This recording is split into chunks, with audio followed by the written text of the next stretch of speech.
Dios le bendiga a todos en esta hermosa oportunidad. Que la paz de Dios esté sobre tu vida. Hoy comenzamos una nueva sección, una nueva lección acerca de la clase 201, descubriendo la madurez espiritual. Y esta es la parte número 3, la lección número 3, lo que significa que ya hay dos enseñanzas anteriores de esta clase. Es importante que usted vaya estudiando esta clase en secuencia. Antes de tu escuchar esta parte, que es la lección número 3, es importante que tú escuche la lección número 1 y la lección número 2. Gloria a Dios. Pero en esta oportunidad vamos a comenzar a hablar acerca de la lección número 3. Pero voy a poner un fundamento, voy a poner un repaso, voy a dar un repaso. Para empezar, decíamos en la clase anterior que para empezar les vamos a enseñar 6 formas de recibir, de entender cabalmente tu Biblia. Y en la enseñanza anterior nosotros le estuvimos explicando a ustedes que dibujen su propia mano en la página encabezando el título 6 formas de empezar a percibir, a entender cabalmente tu Biblia. Entonces le estuvimos explicando que usted debía escribir en cada uno de los dedos de la mano lo siguiente. En el dedo meñique escriba la palabra oír. Eso lo estuvimos viendo en la enseñanza pasada. Y esa es la forma en que podemos traer a la palabra de Dios en nuestras vidas. En el próximo dedo escriba la palabra leer. Esa es la segunda forma. En el tercer dedo escriba la palabra estudiar. Ese es el dedo grande. En ese tercer dedo, en el dedo grande, escriba la palabra estudiar. En el dedo índice escriba la palabra memorizar. Y en el dedo pulgar escriba la palabra meditar. Y entonces en el centro de la palma de su mano escriba la palabra aplicar. Esas son las 6 formas que usted puede lograr para percibir, para entender cabalmente la palabra de Dios. Primero oiga, luego lea, luego estudie, luego memorice, luego medite y luego aplique, para que pueda agarrar con toda tu mano la palabra de Dios y pueda aplicarla a tu vida. De manera que en la enseñanza anterior estuvimos cubriendo 3 partes. Estuvimos cubriendo la parte que tiene que ver con oír la palabra. Estuvimos cubriendo la parte que tiene que ver con leer la palabra. Y estuvimos cubriendo la parte que tiene que ver con estudiar la palabra, es decir, 3 dedos. Ahora, en esta oportunidad, vamos a abarcar la otra parte que nos falta de la mano, y es memorizar, meditar y aplicar. Memorizar, meditar y aplicar.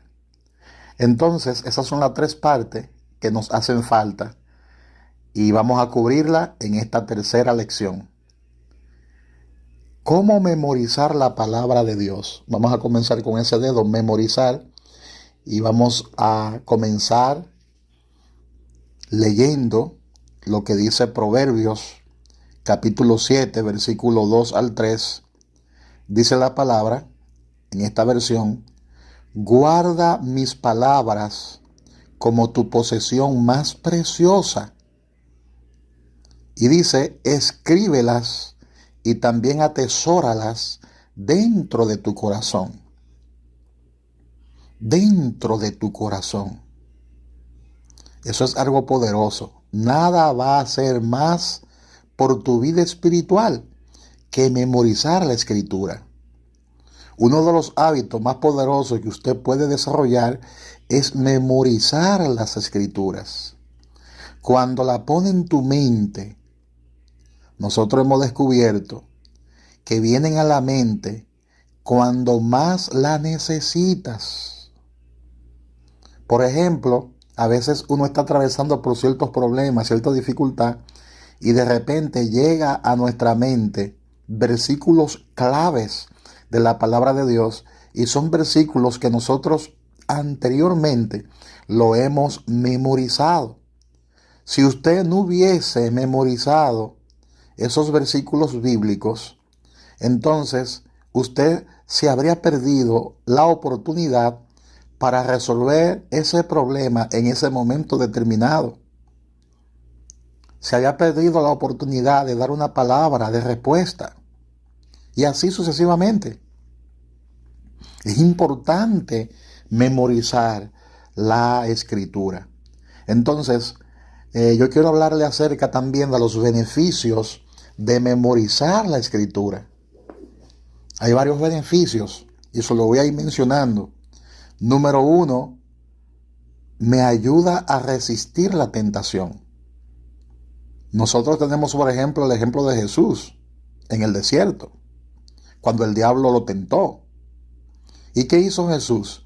Le citó las escrituras. Cada vez que él fue tentado, Jesús le citó la palabra de Dios. Le citó el rema de Dios.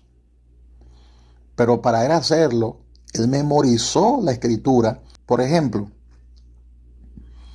ese Salmo 119, versículo 11, es un salmo sumamente clave para usted aprendérselo y memorizarlo, porque la palabra dice: he guardado tu palabra en mi corazón para no pecar contra ti. Y hay otra versión que dice: en mi corazón he guardado tus dichos para no pecar contra ti. A mi esposa le encanta ese versículo bíblico de la palabra. Entonces, cuando tú memorizas, cuando tú guardas los dichos de Dios, cuando tú guardas la palabra de Dios en tu corazón, cuando la memorizas, entonces en el momento de la prueba, en el momento de la tentación, tú podrás liberar ese rema, porque ese rema está acumulado en tu espíritu. Número 2, segundo beneficio de memorizar la escritura. Número 2, nos ayuda a hacer decisiones inteligentes. En el Salmo 119, versículo 5 dice que la palabra de Dios es una lámpara para guiarnos y una luz para mi camino. Otra versión dice: lámpara es a mis pies tu palabra y lumbrera a mi camino. Esos versículos yo los he memorizado y por eso le digo esta versión de la Reina Valera, porque yo la he memorizado en esta versión. Entonces, muchas veces nosotros estamos orando: Señor, voy a hacer esto y voy a hacer aquello. Señor, ¿qué voy a hacer ahora? Y de repente aparece en nuestra mente un versículo bíblico que nosotros previamente hemos memorizado. Entonces, resolvemos la situación y recibimos luz, recibimos iluminación. Y si no lo hubiera memorizado, el Espíritu Santo no lo hubiera traído a mi mente. Son beneficios de memorizar la escritura. Tercer beneficio de memorizar la escritura. Tercer beneficio. Nos fortalece cuando estoy bajo tensión.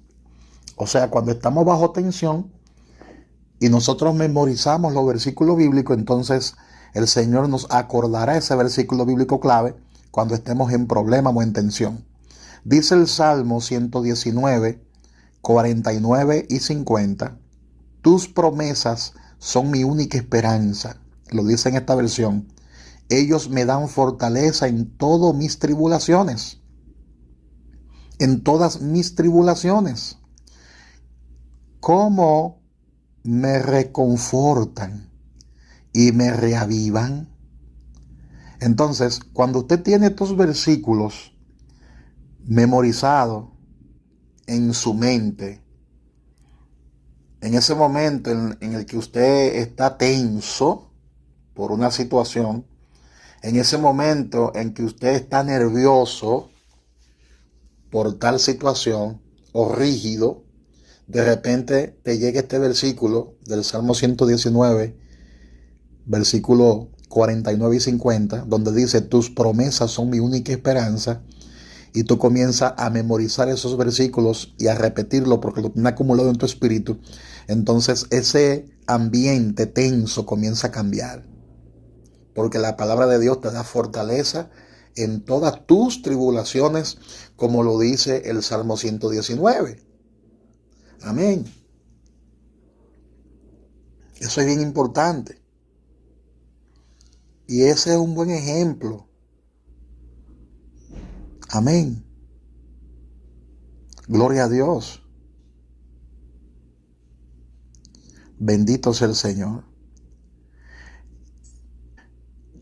Me conforta cuando estoy triste.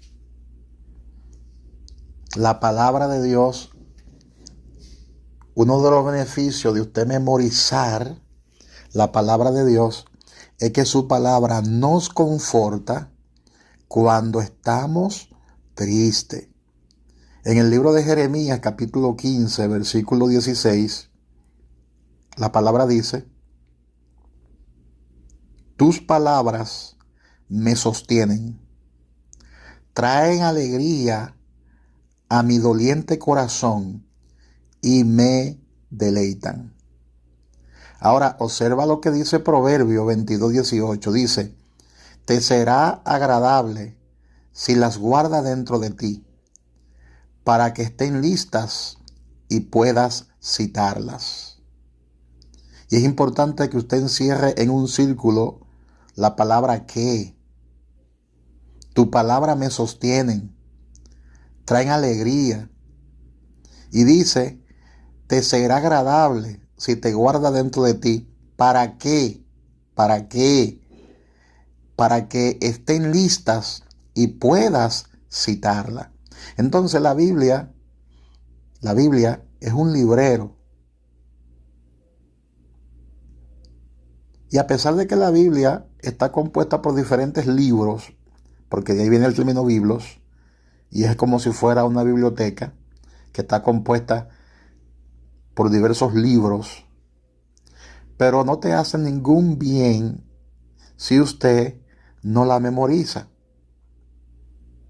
Usted tiene logos, pero para que ese logos se convierta en rema, tú tienes que memorizar la escritura y luego liberarla por tus labios. Todas las respuestas para esta vida están ahí en la palabra de Dios. Pero hay una gran diferencia, y es tú tener la Biblia en tus manos es una cosa, tú tener el logos en tu mano es una cosa. Ahora, el usted penetrar, profundizarse en esa palabra y luego entonces acumular esa palabra en la mente, entonces esa es otra cosa. Porque si usted memoriza las escrituras, si usted la recibe en el espíritu y la guarda y la memoriza, entonces usted se va a convertir en un cristiano fuerte, en un creyente mucho más fuerte. Y esas son las ventajas de no memorizar la palabra, esos son los beneficios. Quinto beneficio para memorizar las escrituras, de memorizar las escrituras: me ayuda a ministrar a los incrédulos. Si memorizamos la palabra de Dios, entonces esto nos ayudará a tener un mejor mensaje a la hora de predicar la palabra de Dios. En 1 de Pedro, capítulo 3, versículo 15, la palabra dice: estén siempre preparados para responder a todo el que les pida razón de la esperanza que hay en ustedes. Cuando alguien viene y le pregunta: ¿qué dice la Biblia? ¿Cómo sabe usted qué dice si no la ha memorizado? Entonces, si tú tienes memorizado los versículos de la palabra de Dios, por lo menos los versículos claves de la palabra de Dios, entonces usted será mucho más eficiente en cualquier pregunta que le hagan y será más eficiente en dar la respuesta, porque usted tiene en su espíritu acumulado la palabra de Dios. Amén. Y eso es bien importante que usted lo entienda y lo comprenda. La otra pregunta que vamos a contestar en el día de hoy es: ¿cuándo debemos memorizar un verso? Usted puede memorizar durante su devocional ese versículo bíblico. Puede memorizar un versículo bíblico en un tiempo de quietud. Ese tiempo de quietud es un tiempo bueno para usted memorizar la palabra.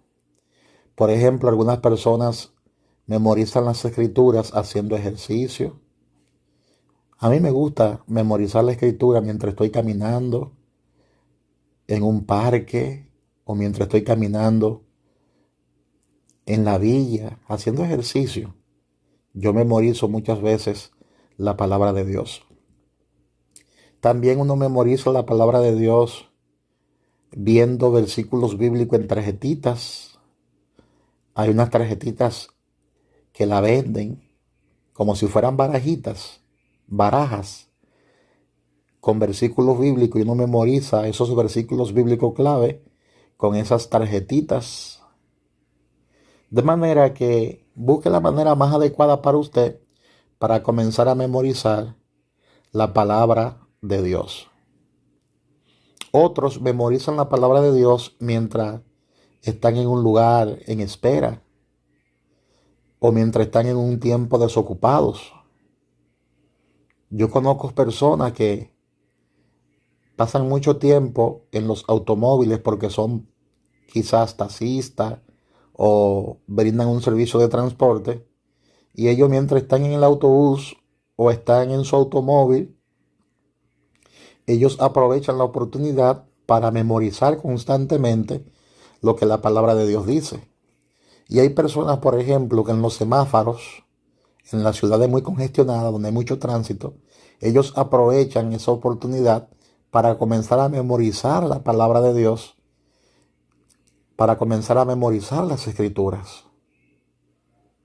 También una estrategia que yo uso de manera particular para memorizar versículos de la palabra de Dios es durante la hora de yo acostarme. Cuando estoy en la casa, antes de dormirme, entonces comienzo a pensar pensamientos espirituales y comienzo entonces a buscar versículos clave para memorizarlo. Para memorizarlo. Usted puede utilizar cualquier cosa que le ayude a memorizar la escritura. Esto es bien importante. Le voy a dar algunas sugerencias de cómo memorizar la escritura. Le voy a dar algunas sugerencias de cómo memorizar las escrituras. Así que tome tu hoja de anotaciones para que usted apunte en sus hojas de anotaciones o en su libreta o en su cuaderno de anotaciones estas sugerencias que yo sé que le van a ayudar muchísimo. Número 1, escoja un verso que le hable a usted. Le he sugerido una lista de versos de la escritura que usted quiere memorizar. Haga una lista, por ejemplo, le sugiero que haga una lista de versículos bíblicos de la palabra que usted quiere memorizar. Número 2, diga la cita antes y después del verso. La parte más difícil para recordar es la cita, la dirección, donde se encuentra esta. Así que dígalo en el comienzo y en el final.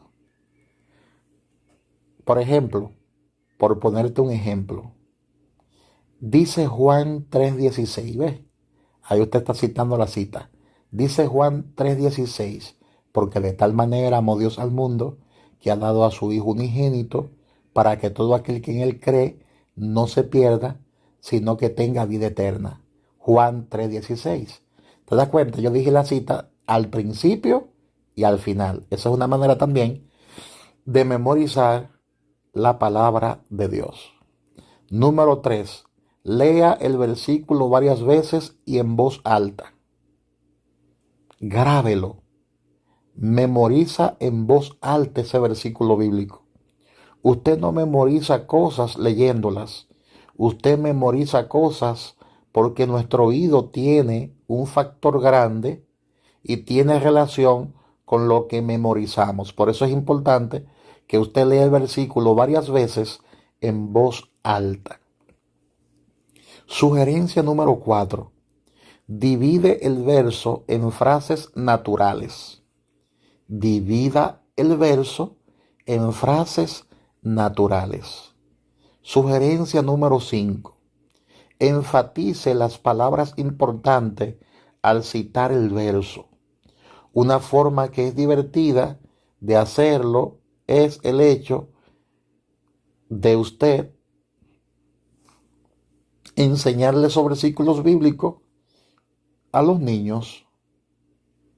Por ejemplo, cuando uno le está dando clase a los niños, usted enfatiza las palabras importantes de ese versículo bíblico que usted va a citar. Entonces escriba un versículo y borre una palabra a la vez y repítala. Cuando haya borrado cada palabra, ya la ha memorizado. Esa es una forma de memorizar los versículos de las Escrituras. Sugerencia número 6. Escriba el versículo en tarjetas. Lleve esas tarjetas en todo momento para repasarla. Y esto es muy útil porque usted está escribiendo en la tarjeta el versículo bíblico y después los deposita en un recipiente. Y luego entonces usted comienza a sacar esas tarjetitas de esa caja y comienza a leer esos versículos bíblicos hasta que usted lo memorice. Amén. Entonces usted coloque esa caja en un lugar estratégico para sacar esos versículos que previamente usted depositó ahí, y en ese momento de quietud usted saca esas tarjetitas, lee ese versículo y así lo va memorizando. Número 7. Sugerencia número 7 para memorizar las escrituras. Coloque sus versos en lugares prominentes donde va a verlos. Por ejemplo, en el espejo del baño. Por ejemplo, encima de su escritorio. Por ejemplo, cerca de su computadora. En lugares estratégicos, pegue los versículos bíblicos que usted quiere memorizar. Sugerencia número 8. Siempre memorice la palabra perfectamente. Memorícela en la forma más exacta de su escrito. Número 9. Póngale música al verso. Póngale música al verso. Escribe un canto y eso es bien eficaz. Amén. Por ejemplo, una vez yo le puse letra a Juan 3:16. Porque de tal manera amó Dios a este mundo. Y le puse letra, le puse música a la letra de Juan 3:16. Es una manera muy, muy bonita de uno memorizar también las escrituras. Ejemplo número 10 y última sugerencia. Sugerencia número 10, cómo memorizar la escritura, es consiga un compañero para verificar la memorización. Eso en mi juventud yo lo hacía muchísimo. Cuando era un adolescente, yo buscaba un compañero y ambos nos ayudábamos mutuamente en la memorización de los versículos bíblicos de las Escrituras. Entonces mi sugerencia es que debe empezar con 2 versos por semana. Con 2 versos por semanas. No intente memorizar muchos versículos bíblicos en el día. Empiece con 2 versículos bíblicos durante la semana.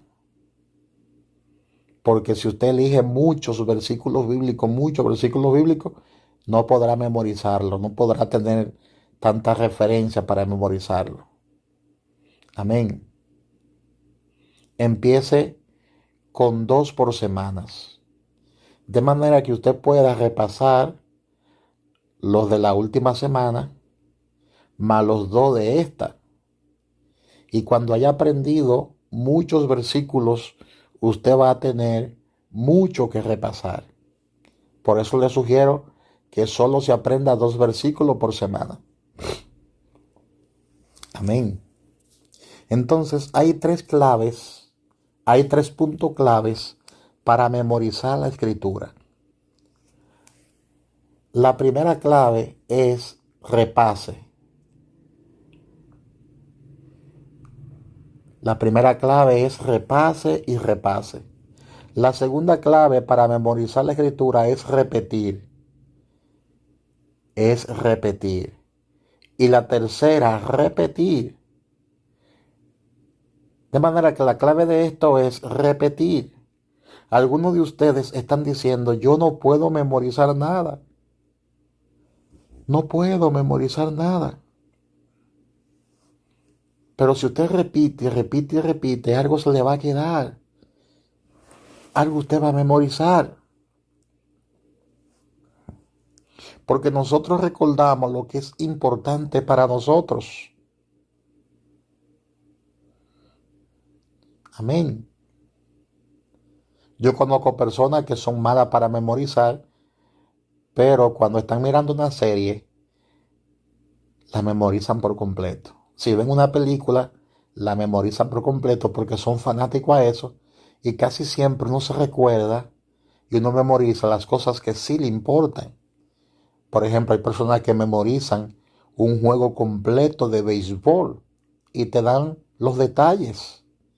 E incluso te hablan de la temporada pasada del béisbol o de la temporada pasada del básquetbol. ¿Te das cuenta? Porque son cosas que nos interesan. Entonces, casi siempre la gente memoriza lo que le interesa. Por ejemplo, hay personas que son malas memorizando, pero si le interesa aprenderse el número telefónico de alguien, se lo aprenden por completo.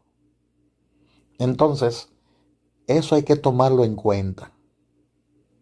Si usted está interesado en memorizar la palabra de Dios, en memorizar las escrituras, entonces va a poder recordarla, porque debe interesarse en la palabra de Dios. Ahora, ¿qué tan importante era para David memorizar la escritura? Salmo 119, su versículo 72, la palabra dice, la ley que me diste significa más a mí que todo el dinero del mundo. Oye bien lo que David dice. Así es como la palabra de Dios debe ser importante a nosotros.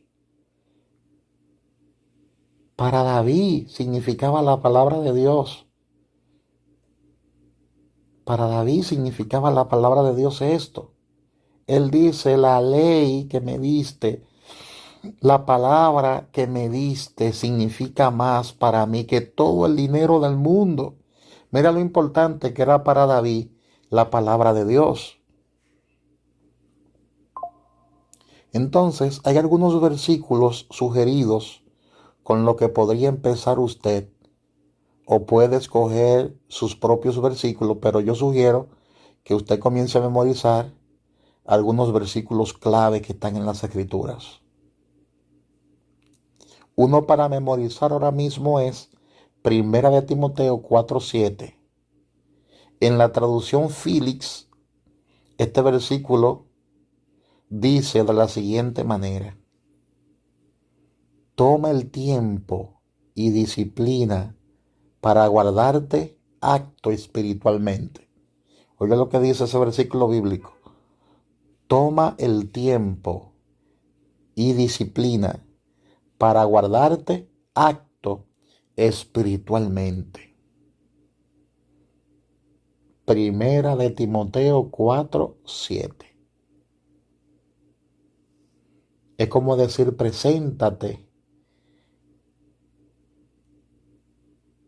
preparado como un obrero apto que no tiene de qué avergonzarte, por ejemplo. Entonces tenemos que meditar en las Escrituras. Meditación es enfocar el pensamiento en un verso de la Biblia a fin de descubrir cómo puedo aplicar su verdad a mi propia vida. Eso es la meditación. Entonces la palabra para meditación también es la palabra para rumiar. Rumiar. Rumiar es el proceso donde una vaca mastica su alimento, lo traga y lo regurgita, lo rumea, la mastica de nuevo y la traga. Y pasa por ese proceso como 7 veces. Entonces la razón es que la vaca absorbe toda la nutrición que puede de ese pasto. Eso es lo que nosotros debemos hacer con la palabra de Dios. Debemos rumiar la palabra de Dios. Debemos enfocar nuestro pensamiento, pasar tiempo en ella, intentando absorber toda la nutrición y comida espiritual que tiene la palabra de Dios, que tiene las Escrituras. Eso es bien importante. Amén. Yo sé que muchos de ustedes son muy buenos para preocuparse. Hay gente que se preocupa por cualquier cosa. Y si usted es una persona que se vive preocupando, usted puede meditar la palabra de Dios. ¿Por qué? Porque la preocupación es una meditación negativa. Cuando usted se está preocupando por algo,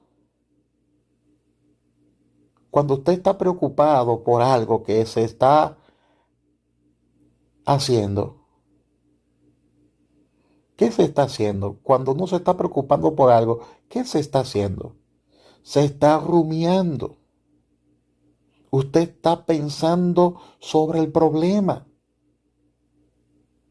Usted se acuesta en su cama y piensa y piensa y piensa en ese problema. Y esto entonces lo que hace es que lo llena de estrés. Lo llena de estrés porque usted vive pensando y pensando y pensando en ese tipo de problema, y esa es una meditación negativa.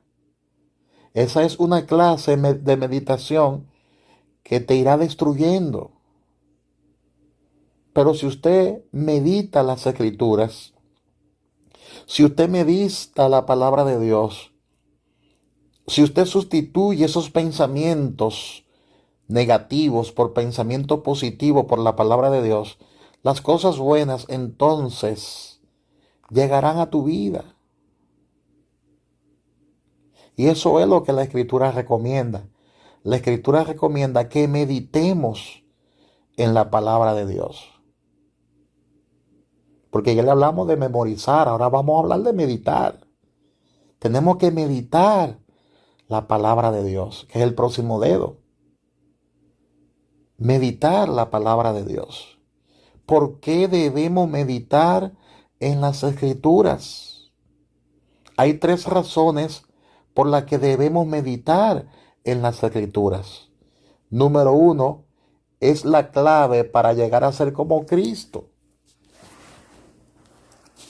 Es la clave para llegar a ser como Cristo.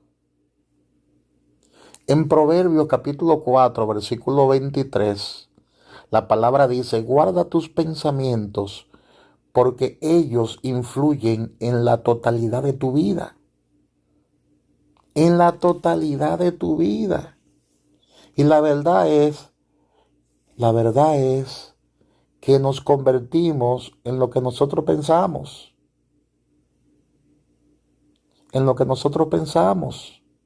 Si estamos pensando sobre el desastre que pudiera ocurrir a nuestra familia, Si estamos pensando por qué fallamos de nuevo en cualquier cosa que intentamos hacer, lo que podrá es estar en esa misma situación, porque esas cosas entonces comenzarán a suceder, porque acontece lo que tú temes, lo que usted piensa, eso es lo que se va a volver. Amén. Pero si quieres volverte como Cristo, tienes que comenzar a pasar tiempo pensando acerca de Cristo, acerca de Jesucristo.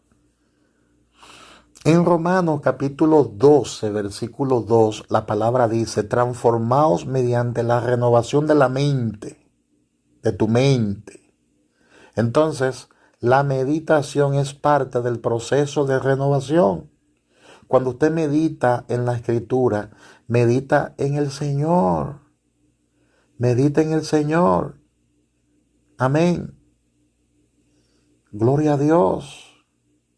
Esa es parcialmente la forma en que Dios puede renovar nuestros pensamientos, en que Dios puede renovar nuestra mente y reemplazar los pensamientos malos con pensamientos buenos. En 2 de Corintios 3:18 dice, cuando nosotros contemplamos la gloria del Señor, estamos transformando en su semejanza. Cuando nosotros pensamos profundamente sobre el Señor y sobre su palabra, nos volvemos cada vez más con Él y más como Él. Si usted quiere volverse como Cristo, tiene que meditar. Tiene que meditar. ¿Por qué debemos meditar en las Escrituras? Número 2, es la clave para la oración contestada. En Juan 15:7, la palabra dice, si viven en mí y mis palabras viven en sus corazones, pido cualquier cosa que quiera y se hará realidad. Y se hará realidad. Entonces, ¿cuál era la condición? Si está viviendo en mi palabra y mis palabras están viviendo en usted, pida lo que quiera y se hará realidad.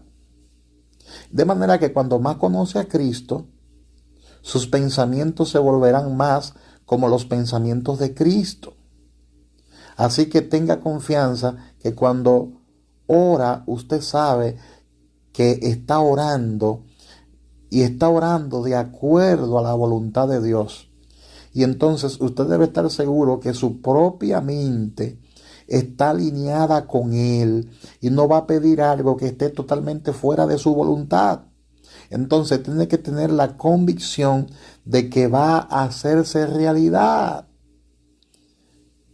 Amén. ¿Por qué debemos meditar en la Escritura? Número 3, es la clave para una vida de éxito. En Josué capítulo 1, versículo 8, la palabra dice, medita en la palabra de día y de noche, cumple con cuidado todo lo que en él está escrito. Entonces prosperarás y tendrás éxito, dice esta versión. Amén. Esta es la única promesa de éxito en la Biblia, donde la palabra se encuentra realmente allí. Si usted hace esto, tendrá éxito. Tenemos que meditar de día y de noche en la palabra de Dios. Entonces Dios hará prosperar nuestro camino, dice la versión Reina Valera, y todo nos saldrá bien. Si usted medita, entonces todo te saldrá bien, dice la Escritura. Si yo medito, entonces hay un material instantáneo y voy a tener éxito. Tendré éxito. Amén. Y esto es absoluto, ¿verdad que sí? Y volvemos al tema donde dice, si usted se convierte en lo que piensa, usted se convierte en lo que piensa. Si está pensando sobre el Señor Jesús y sus caminos, está volviéndose como Él. Entonces usted va a tener éxito y vivirá de una manera exitosa. Usted va a amar a las personas en lugar de reaccionar negativamente. Usted va a ser honrado en su negocio y Dios prosperará a aquellos que son honrados y tienen integridad. Así que esto no es una varita mágica, no. Solo tenemos que traer nuestros pensamientos en alineación con el Señor para que Él pueda traer éxito a nuestra vida. A nuestra vida. Bendito sea el Señor. Y hay 6 maneras de meditar en un verso de la palabra de Dios. Le voy a enseñar ahora 6 maneras que son simples para meditar en la palabra de Dios. Y son 6 formas que son realmente simples. La meditación no es algo difícil. Son 6 maneras de meditar en un verso. 6 maneras. Número 1, visualícelo. Visualice la escena en su mente. Esto trabaja muy bien en los personajes de la Escritura. Esto trabaja muy bien en los personajes de la Escritura que es narrativa. Cuentan una historia, por ejemplo, la mujer, el esposo de Jacob, que era una mujer que había sido casada 5 veces y viviendo ahora con un hombre que no era su marido. Y viene un extraño a sentarse y le cuenta su vida como si él hubiera conocido por mucho tiempo a esa mujer. Esa fue una experiencia bastante gloriosa. Fue una experiencia bastante poderosa para esa mujer. ¿Y qué sentimientos le trajo? Imagínese la escena en su mente y apunte los pensamientos que ocurren ahí. Eso es visualizar, ¿ves? Número 2, pronúncielo. Diga el verso fuertemente, cada vez con más énfasis. Y usa palabras diferentes. Por ejemplo, yo puedo hacer todas las cosas a través de Cristo que me fortalece. Por ejemplo, yo puedo hacer todas las cosas a través de Cristo. Yo todo lo puedo en Cristo porque Él es mi fortaleza. Yo todo lo puedo en Cristo que me fortalece. La Biblia dice que tú puedes hacer todas las cosas porque te fortalecen. De manera que nosotros podemos hacer todas las cosas a través de Cristo que nos fortalece. Y esto da esperanza, da estímulo. No es solo un cuento. Dios dice que usted puede hacerlo. Yo puedo hacer todas las cosas a través de Cristo que me fortalece. No solo las cosas difíciles o fáciles. Todas las cosas, aunque sean difíciles, las podemos hacer en Cristo Jesús. Entonces tome un verso y da énfasis, diferentes palabras de ese verso que lee, de ese versículo que lee. Entonces usted logra un nuevo significado cada vez que lo hace. Eso es pronunciándolo. Son 6 maneras de meditar en un verso. Manera número 3. Parafraséalo. Parafraséalo. Reescribe el verso en sus propias palabras. Si le es difícil entender el significado del verso, sí puede escribirlo de alguna manera o modo en sus propias palabras. Les dará una idea mejor. Algunas personas son realmente buenas para tomar la palabra de Dios y escribirla en sus propias palabras. Es una disciplina buena y le ayuda a meditar. Parafraséalo. Número 4, porque son 6 maneras de meditar el verso. Número 4, personalícelo. Reemplace los pronombres o las personas en el versículo con su propio nombre. Pegue su nombre en una promesa. Esto es particularmente útil. Y si se siente descorazonado y empieza a pensar que la palabra de Dios quizás tiene un significado para los demás, pero no para usted, si anota tu nombre en ese verso, te asegurará que la palabra de Dios es para ti también, es para mí también. Él realmente intentó para nuestras vidas esta palabra. Esta es una promesa para nosotros, para mí. Esta es una promesa para mí. Personalice ese versículo bíblico. Es una manera también gloriosa de uno meditar en los versículos de la palabra de Dios. Número 5, órelo. Convierte el verso en una oración y órelo a Dios.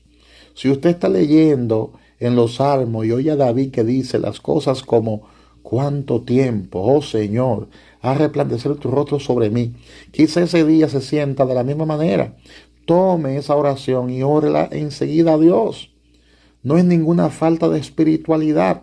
Usted no es un copiador. Está bien hacer eso. Tome las oraciones que están en la Biblia y órela. Ore enseguida al Señor. Y número 6, porque son seis maneras de meditar en el verso, en un verso de la palabra.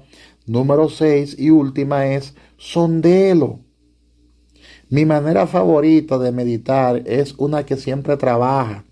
Si voy a la palabra y encuentro que está seca y no puedo sacar nada, uso el método de sondear.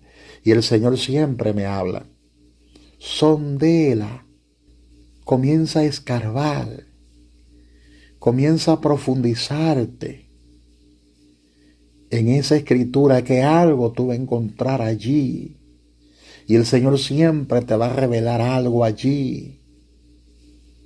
Amén. Y yo quiero que usted analice las siguientes preguntas. ¿Hay algún pecado para confesar? ¿Hay algún pecado para confesar? Entonces, mientras leo un pasaje de la Escritura, veo si hay algo o algún pecado que necesito confesar en mi propia vida. Y casi siempre Dios es tan bueno para mostrarnos los pecados que necesitan ser confesados, y nunca lejos de la palabra sin encontrar algo en mi vida que necesito confesarle al Señor.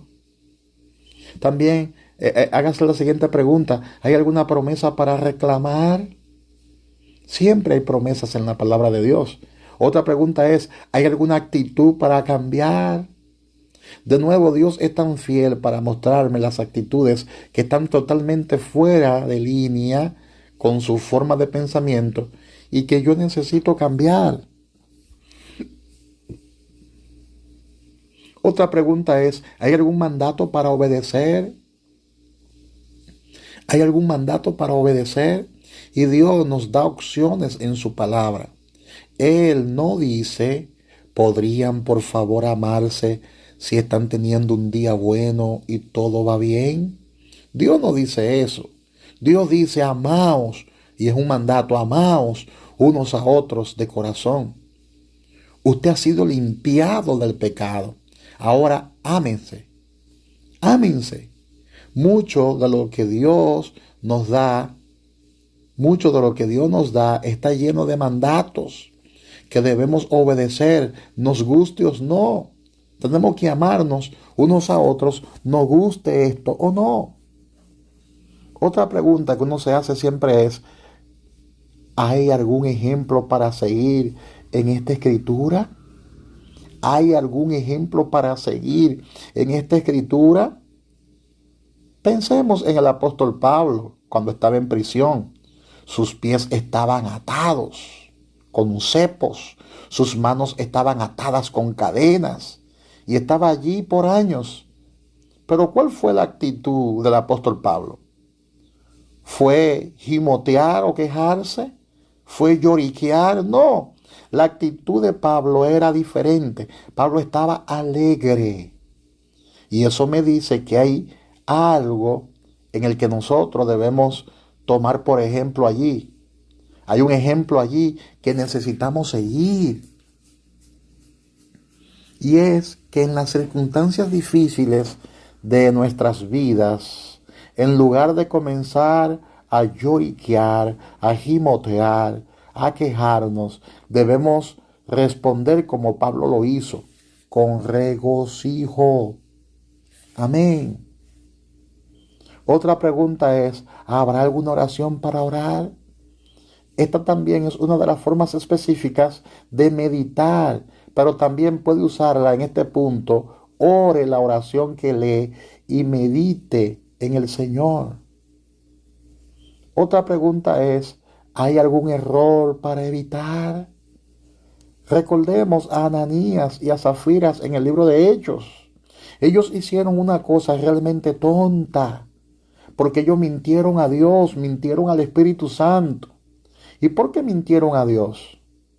¿Por qué? Eso fue realmente tonto. Y son cosas en las que nosotros debemos meditar para evitar cometer esos errores. Porque ese error le costó la vida a Ananías y a Zafira. Dios lo mató el mismo día y en el mismo sitio. Y esto me dice que ese es un error que hay que evitar. No queremos mentirle a Dios. Hay graves consecuencias cuando le mentimos a Dios. Así que cuando venimos a las Escrituras, tenemos que anotar. Anote eso. Hay un error que hay que evitar. No quiero ser como esa persona. No quiero imitar lo que ellos hicieron. ¿Ves? ¿Te das cuenta? Otra pregunta a la hora de uno meditar en la palabra es, ¿hay alguna verdad para creer acá? ¿Verdad para creer? Así como en los mandatos de obedecer, así como en los mandatos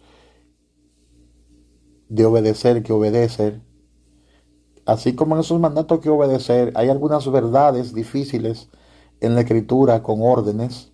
Tenemos la obligación y la responsabilidad para creerlas, si la entendamos o si no la entendemos.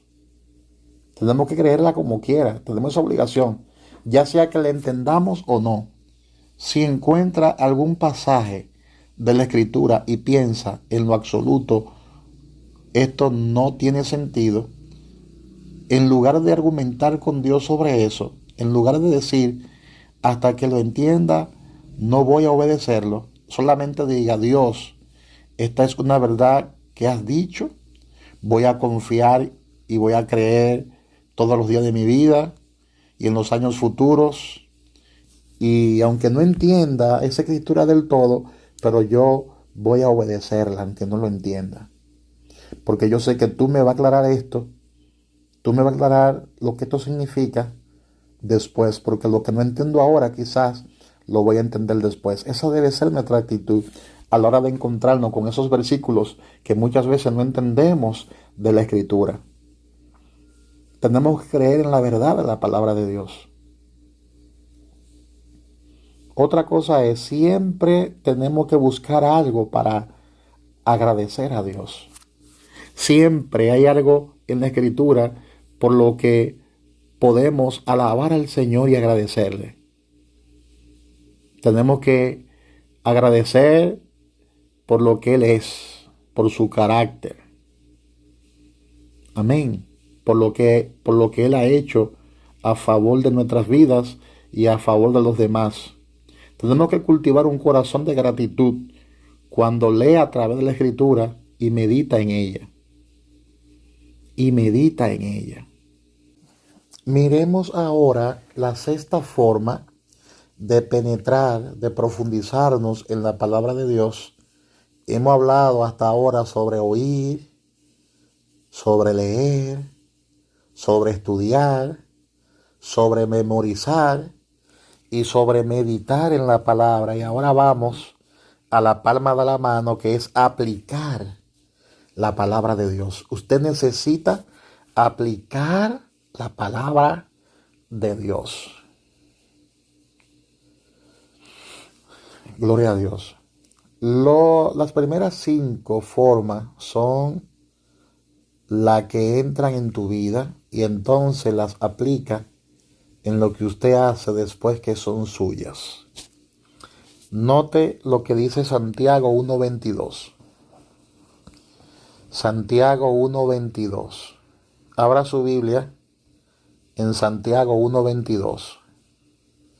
La palabra dice, no nos engañemos. Y este es un mensaje que no solo debemos oír, sino poner en práctica. Y en Mateo 5:19 dice, quien quiera que practique y enseñe estos mandamientos, se llamará grande en el reino de los cielos. Y esta es la parte más difícil para muchas personas. La parte más difícil para muchas personas es cómo introduzco la Biblia en mi vida. Cómo aplico la escritura a mi vida. Entonces tenemos que usar el puente de la aplicación. En el puente de la aplicación usted logra lo siguiente. ¿Qué significa entonces? ¿Y qué significa ahora? La clave para entender qué significa entonces y qué significa ahora es el puente entre ellos. Encontrar el principio eterno detrás de cada historia en la Biblia. No hay historia en la Biblia por accidente. Aún las más aparentemente insignificantes de las historias enseñan un principio. Así que observe detrás de la historia y analice lo que era entonces el principio general y aplique ese principio a los años en el que estamos viviendo. Porque todo lo que se escribió en la Biblia, para nuestro ejemplo, se escribió. Entonces hay tres preguntas que usted se hace. Hay tres preguntas que usted hace. La pregunta número 1 es, ¿qué significa para los primeros oyentes? La número 2 es, ¿cuál es el principio eterno en el trasfondo histórico? Y la número 3 es, ¿dónde o cómo podría practicar este principio? ¿Dónde y cómo podría practicar este principio? Le voy a poner un ejemplo que aparece en el Nuevo Testamento.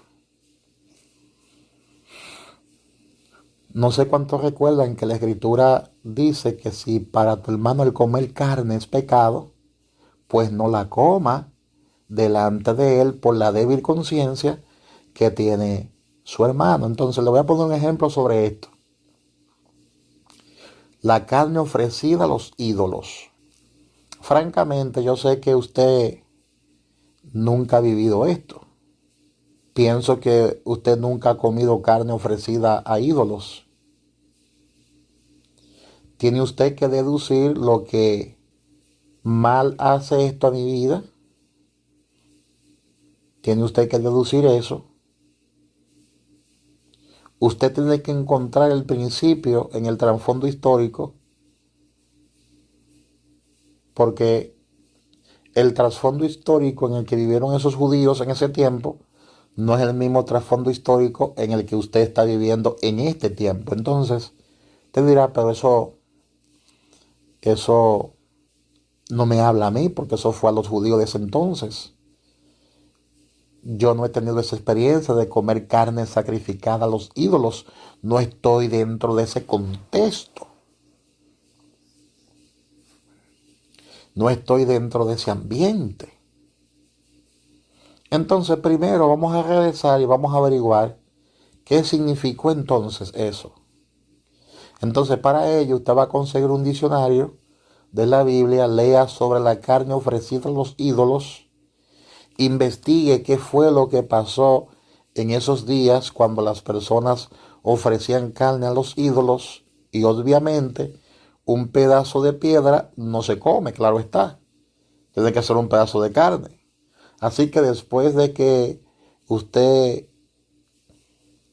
que quedaba allí por 2 o 3 días, lo llevaban a la calle, oye eso, lo llevaban a la calle y lo vendían. Ellos hacían una ganancia, los sacerdotes de las religiones paganas recibían la carne y la sacaban por la puerta trasera y la vendían en el mercado.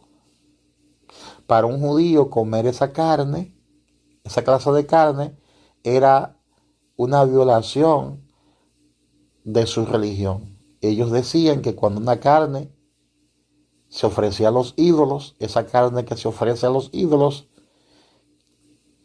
según esa religión, era una carne que afectaba su vida espiritual, porque esa carne era una carne impura, inmunda, porque estaba siendo sacrificada a dioses paganos, a ídolos.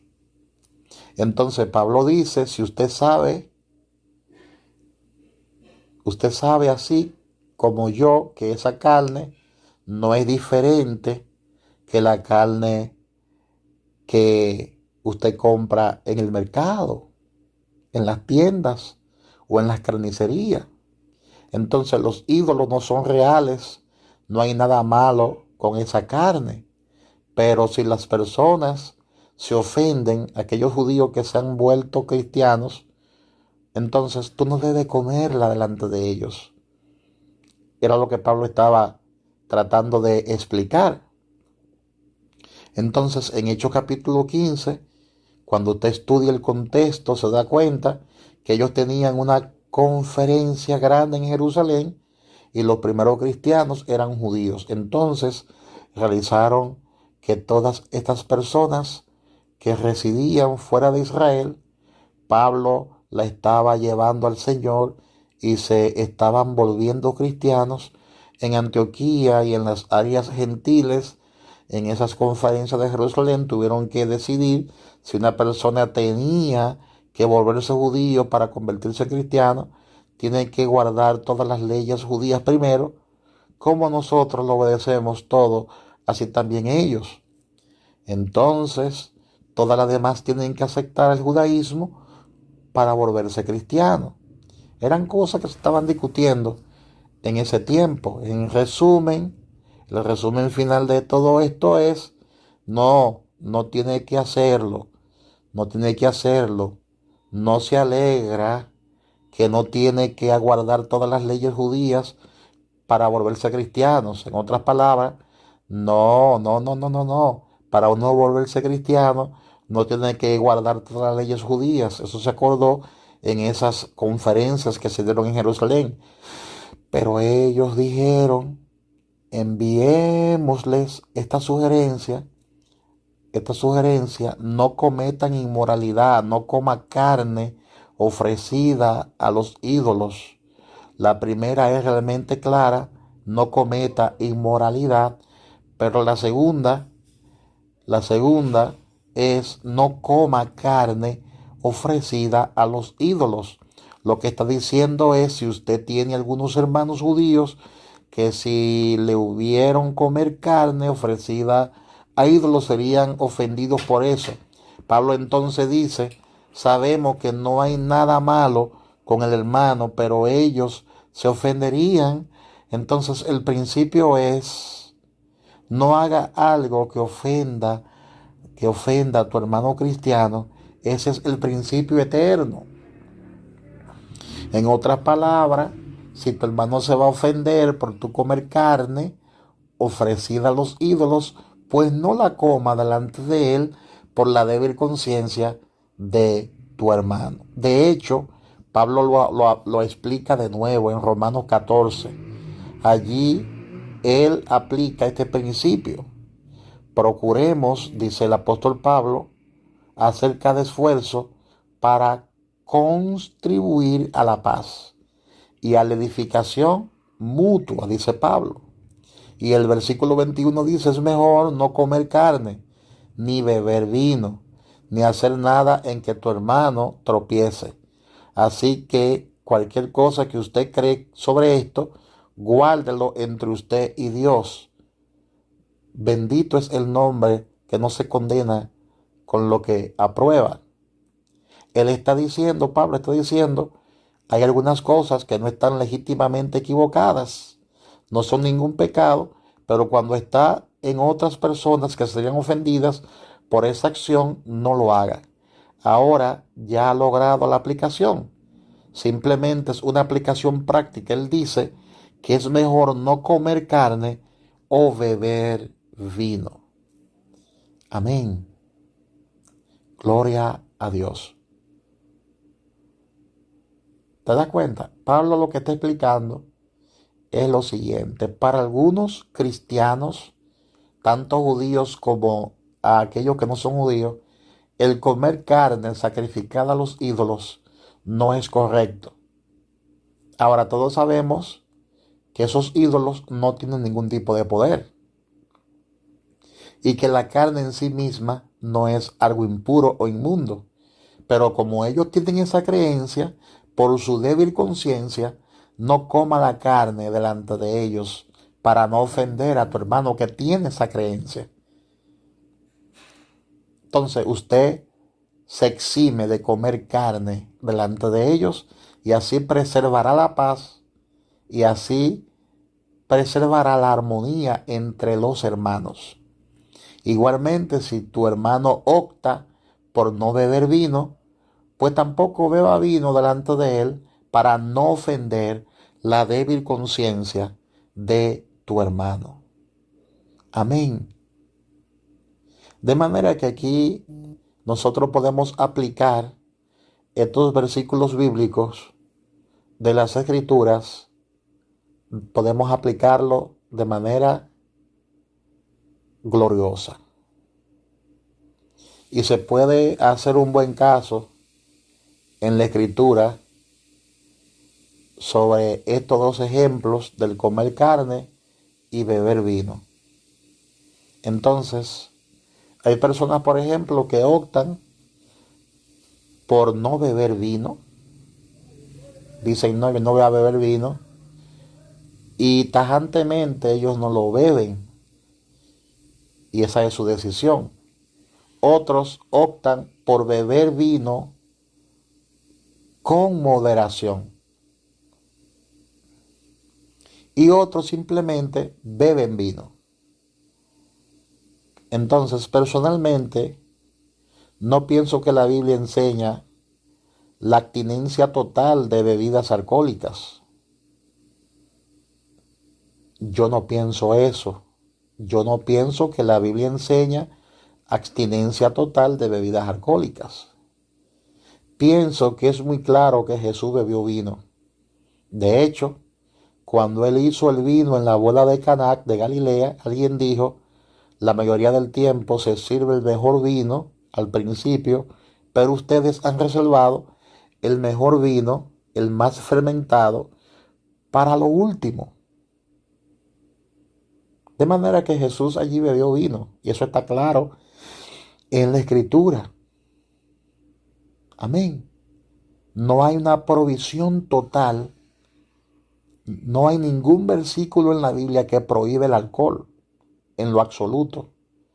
Pero nosotros debemos ser sabios y crear un balance en las Escrituras, que es lo que Pablo aquí procura. Por ejemplo,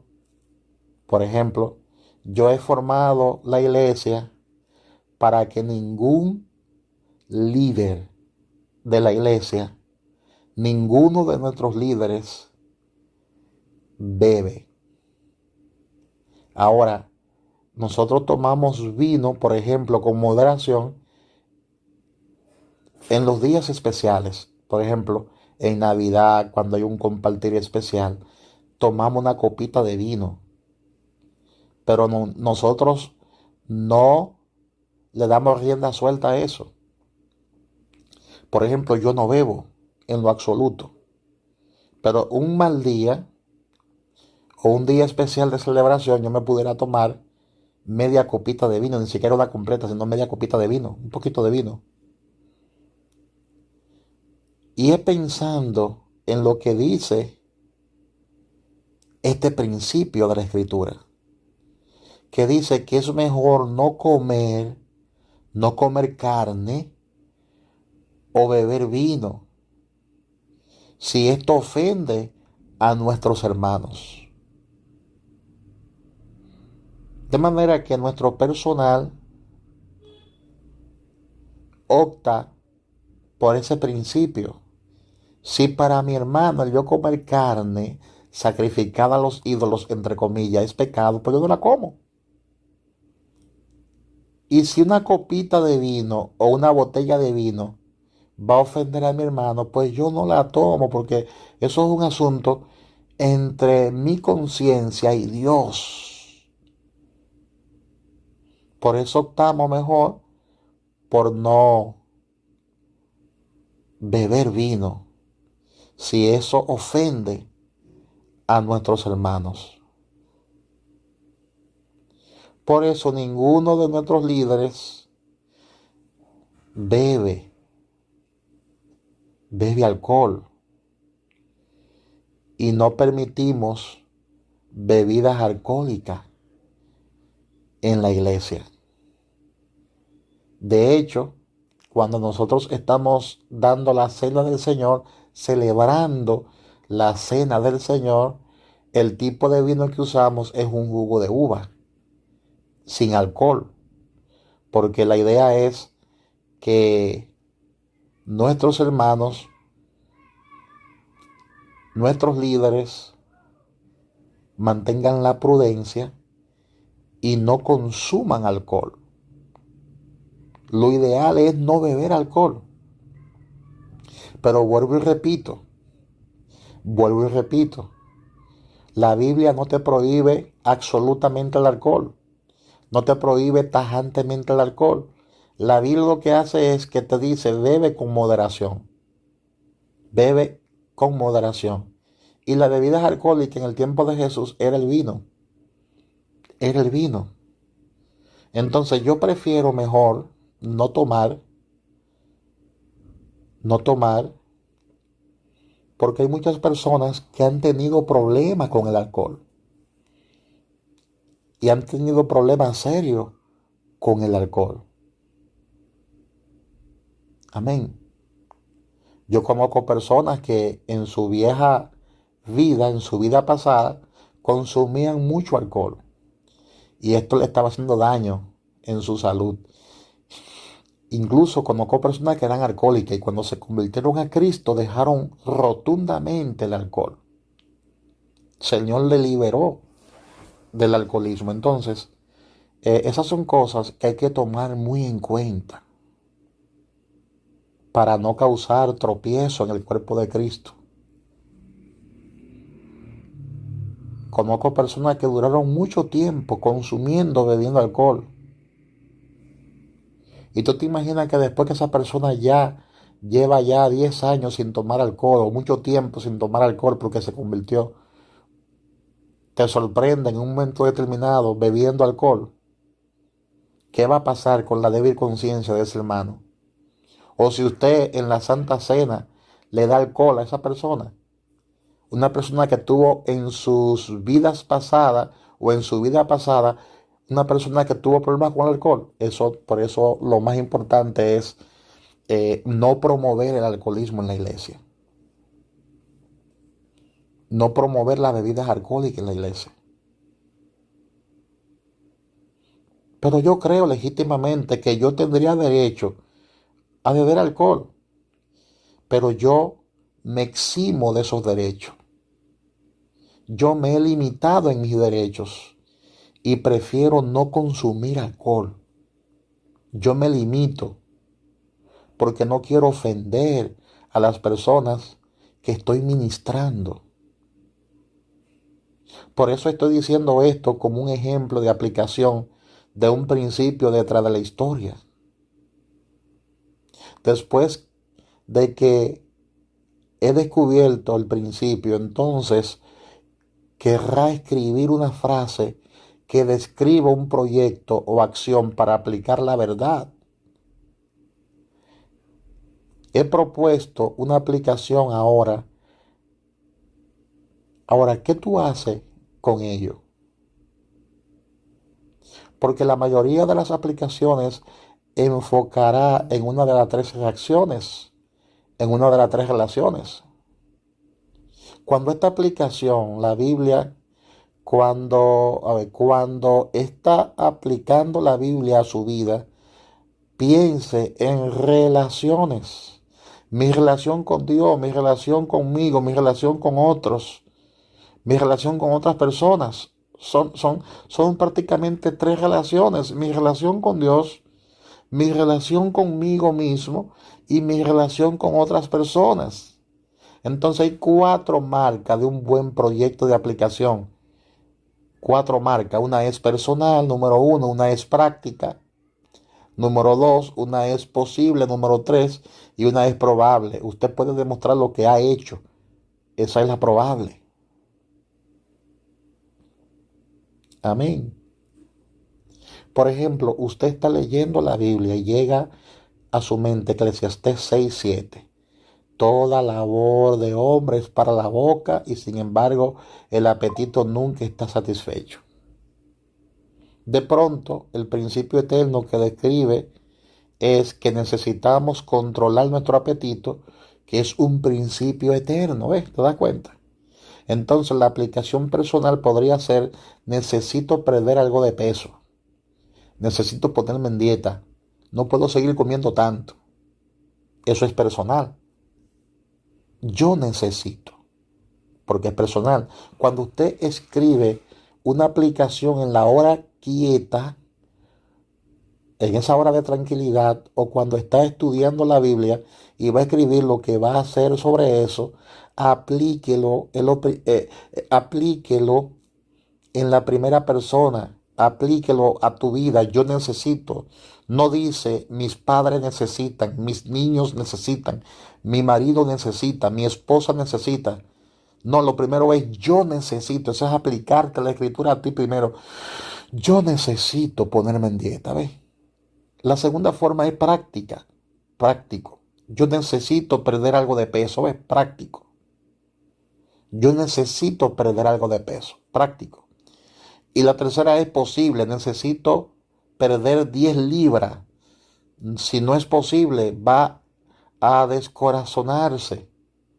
Entonces, tú tienes que entender que es posible perder las 10 libras, que es posible perder las 50 libras, que es posible perder las libras que tú necesitas perder. Amén. Digamos que leyó en el versículo orar sin cesar y dice: voy a orar por cada misionero en el mundo todos los días. Usted va a descorazonarse, pero usted podría decir: oraré por un misionero todos los días, y así empiece, porque eso sí es posible. ¿Te das cuenta? Y la otra es probable. Establezca una fecha. Yo necesito rebajar 10 libras para finales del mes. Usted se ha tomado, usted se ha tornado en un hacedor de la palabra. Ha notado que el domingo por la mañana, que cada uno de los puntos del sermón tiene un verso, tiene un verbo. Usted ha notado que cada uno de los puntos del sermón tiene un verbo. Me pongo de pie y digo: aquí están 5 cosas para hacer. Eso es intencional, porque la Biblia dice que debemos ser hacedores de la palabra y no tan solamente oidores. Muchas veces oímos estudios, pero no vamos a casa diciendo: ¿qué debo hacer sobre eso?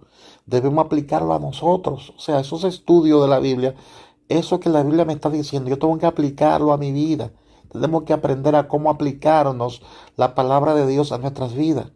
Entonces, escriba estas aplicaciones. Entonces, si realmente quiere ser valiente, pídale a un amigo que lo compruebe. Ellos estarán muy contentos en ver que si usted, ellos estarán muy contentos en ver que si está siguiendo la aplicación bíblica, tú le estás siguiendo.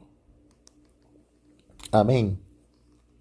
Gloria a Dios. En Juan 13:17 la palabra dice: ahora que usted sabe estas cosas, hágalas.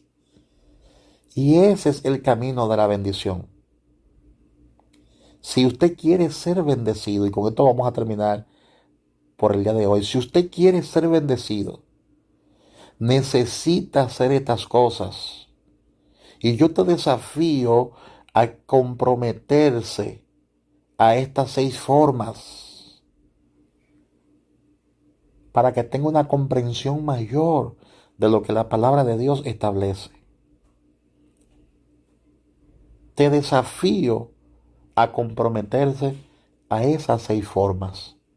Oiga la palabra, lea la palabra, estudie la palabra, memorice la palabra, medite en la palabra y aplique la palabra en su vida.